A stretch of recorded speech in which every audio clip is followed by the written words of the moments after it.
आपने लोहे की कीलों में जंग लगते देखा होगा जब उन्हें लंबे समय तक खुले स्थान पर रखते हैं। ऐसा तब होता है जब वे नम वायु में ऑक्सीजन के साथ अभिक्रिया करते हैं। लेकिन सोने और चांदी के सिक्के में समान परिस्थितियों में भी जंग नहीं लगता है। अनुमान लगा सकते हैं ये धातुएं भिन्न व्यवहार क्यों करती हैं? आइए देखें। विभिन्न धातुएं ऑक्सीजन के साथ भिन्न दर से अभिक्रिया करती हैं।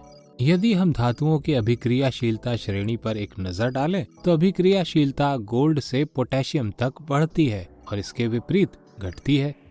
जब अत्यधिक अभिक्रियाशील धातु जैसे सोडियम को वायु के संपर्क में रखा जाता है तो चमकदार धातु की सतह तुरंत खुरदरी सतह बन धूमिल हो जाती है और सतह पर सोडियम ऑक्साइड की परत बन जाती है। यहाँ सोडियम ऑक्सीजन के साथ क्रिया करके देता है सोडियम ऑक्साइड Na2O। इसलिए इसे किसी खनिज तेल या केरोसिन में डुबोकर रखा जाता है। सामान्य परिस्थितियों में धातुएं जैसे मैग्नीशियम ऑक्सीजन के साथ अभिक्रिया नहीं करती हैं। जब मैग्नीशियम की पट्टी को वायु की उपस्थिति में गर्म करते हैं तो ये चमकीले श्वेत प्रकाश के साथ जलकर मैग्नीशियम ऑक्साइड बनाती है। यहाँ मैग्नीशियम ऑक्सीजन के साथ अभिक्रिया करके मैग्नीशियम ऑक्साइड देता है। धातुएं जैसे एल्यूमिनियम और जिंक वायुमंडल की ऑक्सीजन के साथ अभिक्रिया करके धातु की सतह पर पतली ऑक्साइड परत बनाती हैं। यह परत धातु को पुनः ऑक्सीकरण से रोकती है और इस प्रकार धातुओं को संक्षारण से रोकती है। धातुएं जैसे कॉपर ऑक्साइड बनाती हैं। जब कॉपर की पतली धातु की पट्टी को वायु की उपस्थिति में गर्म करते हैं तो बंसन बर्नर के ऊपर कॉपर ऑक्साइड की काली परत धातु की सतह पर लेपित होती है। यहाँ कॉपर को वायु में गर्म करने पर प्राप्त होता है क्यूप्रिक ऑक्साइड CuO। कुछ धातुएं जैसे सिल्वर या गोल्ड ऑक्सीजन के साथ अभिक्रिया नहीं करती हैं, यहाँ तक कि उच्च तापमान पर भी। इसलिए इनका उपयोग आभूषण में करते हैं क्योंकि इनकी क्रियाशीलता बहुत कम होती है और इनका संक्षारण नहीं होता है। धातु ऑक्साइडों की प्रकृति। धातु ऑक्साइड सामान्यतः क्षारीय प्रकृति के होते हैं। उदाहरणार्थ सोडियम ऑक्साइड Na2O जब घोलते हैं जल H2O में तो प्राप्त होता है सोडियम हाइड्रोक्साइड NaOH।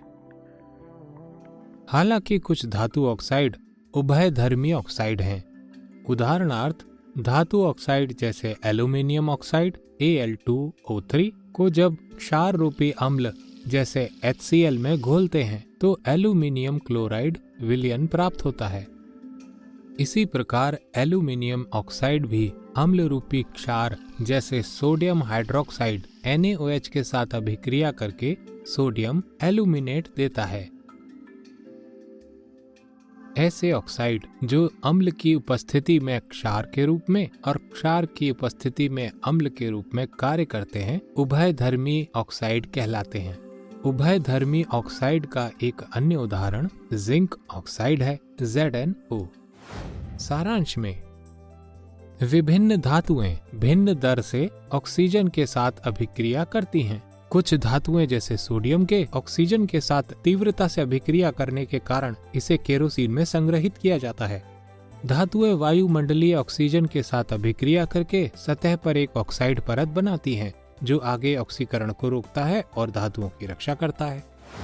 आपने सीखा है कि धातुएं ऑक्सीजन की उपस्थिति में धातु ऑक्साइड बनाती हैं, लेकिन ये धातुएं जल, अम्ल और क्षार के संपर्क में आने के बाद कैसे व्यवहार करती हैं? ऐसी विभिन्न अभिक्रियाओं के बारे में जानने के लिए जुड़े रहें। Keep imbibing. We believe in you.